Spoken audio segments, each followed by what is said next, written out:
Texas gunman kills 5, including child, in execution-style shooting. On Friday night in Cleveland, Texas, a man known for firing a gun in his yard was asked by his neighbors to stop, as the noise was disturbing their baby. The man briefly stopped shooting, but moments later, he went to the neighbor's home and fatally shot 5 people, including an 8-year-old child, in an almost execution-style manner. 4 people were pronounced dead at the scene, while a 5th person later died at a hospital. 3 other people were injured and taken to hospitals, but their conditions were unknown. All the victims were from Honduras. Authorities identified the suspected gunman as 38-year-old Francisco Oropeza, and it was unclear if he had a criminal record. Officials said Oropeza fled the area and remained at large. Several law enforcement agencies, including the FBI, were searching homes and wooded areas on foot and with drones to find him.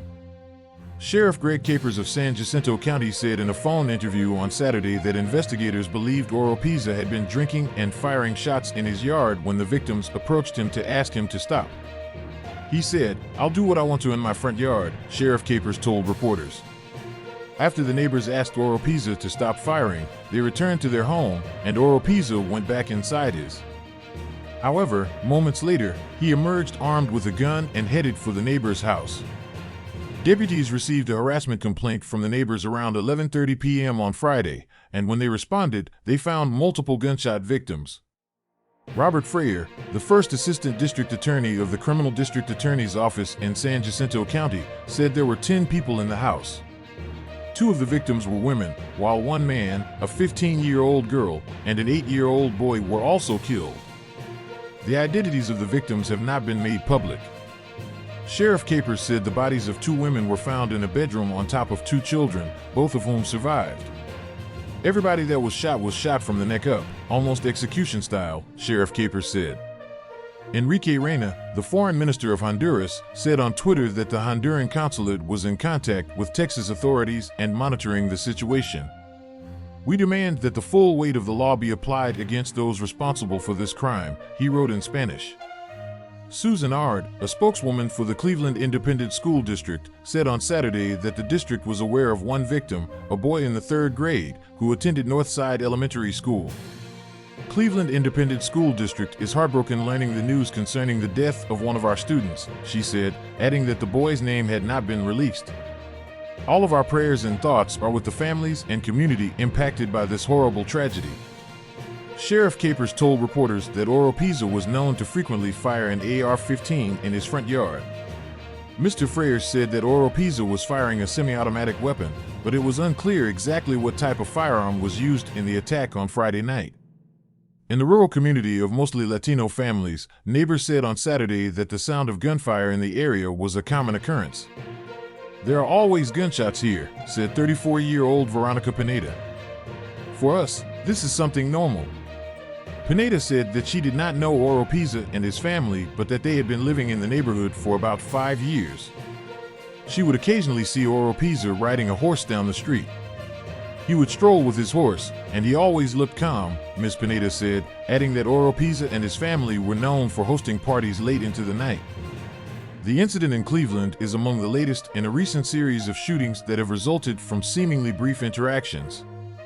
This month, a 16-year-old in Missouri was shot by a homeowner after ringing the wrong doorbell. A 20-year-old woman in upstate New York was fatally shot after driving into the wrong driveway, and 2 cheerleaders in Texas were shot after one got into the wrong car. Guadalupe Calderon, 47, who lives in the neighborhood, said that shooting a couple of bullets in their property does not mean that they are criminals. "This can happen anywhere," Ms. Calderon said, adding that those in the community were surprised about the shooting. "We are all neighbors here, and we have to take care of one another. Only God knows why he did it. Maybe they just didn't get along." As the search for Oropeza continues, residents in the rural community are left grappling with the aftermath of the tragic event. The senseless loss of life has shaken the predominantly Latino community, where many families have lived for years, and the sound of gunfire was once considered a normal part of life. The investigation into the shooting is ongoing, with law enforcement agencies working diligently to apprehend Oropeza and bring him to justice.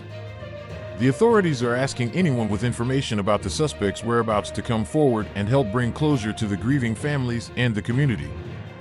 In response to the tragedy, local schools and organizations are offering counseling services and support to those affected.